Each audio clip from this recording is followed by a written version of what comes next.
Hello, my name is Dan Fairris. I'm the Division President and Director of Imports for Quench Fine Wine, James W. Imports in Phoenix, Arizona. James W. Imports was developed 8 years ago as the initial introduction of wine, a wine division for a much larger company called Hensley Beverage. They had been selling beer for 50 years and had never sold wine, and they hired me to come start the wine division for their company. It started just as James W. Imports, which was 7 French wineries, 7 Italian wineries, and then it has grown over the years to now have our own distributorship as well called Quench Fine Wines. 7 years ago we started it from zero. Today we have 25 salespeople that cover our entire state from the Grand Canyon in the north to the Mexican border in the south, and last year we did $20 million in turnover. In a world where the selection is tremendous, I find my job at a show like this is somewhat of what the Americans call the needle in the haystack. I have to look and look and look and taste and taste and taste. There's a lot of wine here, a lot of big wineries.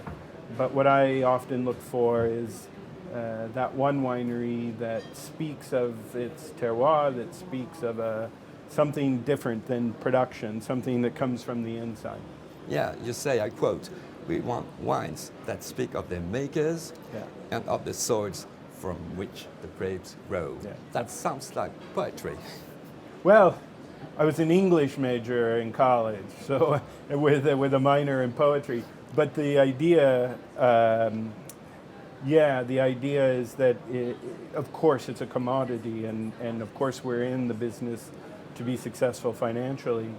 But I think perhaps first and foremost, it's and as much as the word is overused, it's a feeling of passion and understanding. And you can tell pretty quickly. You can sometimes taste passion in the glass.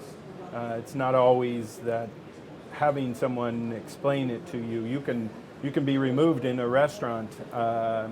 2 weeks ago, I was in Marrakesh, and I ordered a Syrah from Morocco. I've met the gentleman this morning, and I will be importing his wines purely based on the fact that I tasted that passion in the glass.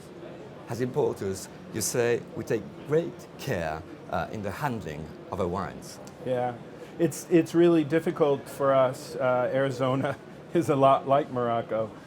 It's a desert. It can be 50 degrees in the summer.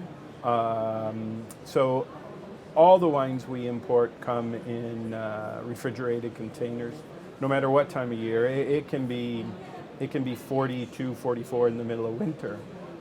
So it's very important that it come to me in as stable and good a fashion as possible.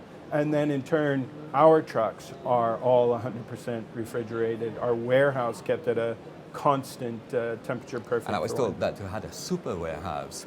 We have 4 super warehouses, one in the north, one in the south, east, and west. The biggest in your state? Biggest in the state. The combination of the 4 are quite tremendous.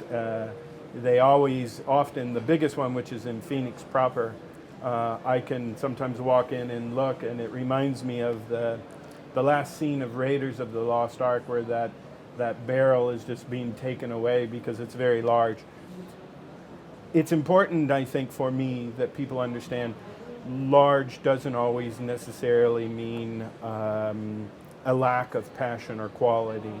The wine division is very small and very focused. We just have the luxury of living underneath the umbrella, in this case the warehouse. It's your second time here in Montpellier. Yep. What do you say about the atmosphere? It seems to grow and grow every year. Well, in the 2 years that I've been here, it seems much larger than before. The atmosphere is fabulous. I especially like and take advantage of the focus tastings. I think they're very helpful for me. If, for example, the Rhone Valley has a white tasting, I can go in and taste 20 or 30 wines like that, and then decide what booth I might need to go to from there. They're very helpful. I attend really 4 shows, and I've attended many of them, and this one is always on the list of those 4. And what's going on in the south of France, for example, at the moment, in the Languedoc-Roussillon, this is the only place to come. Thank you for coming. Sure. Thank you.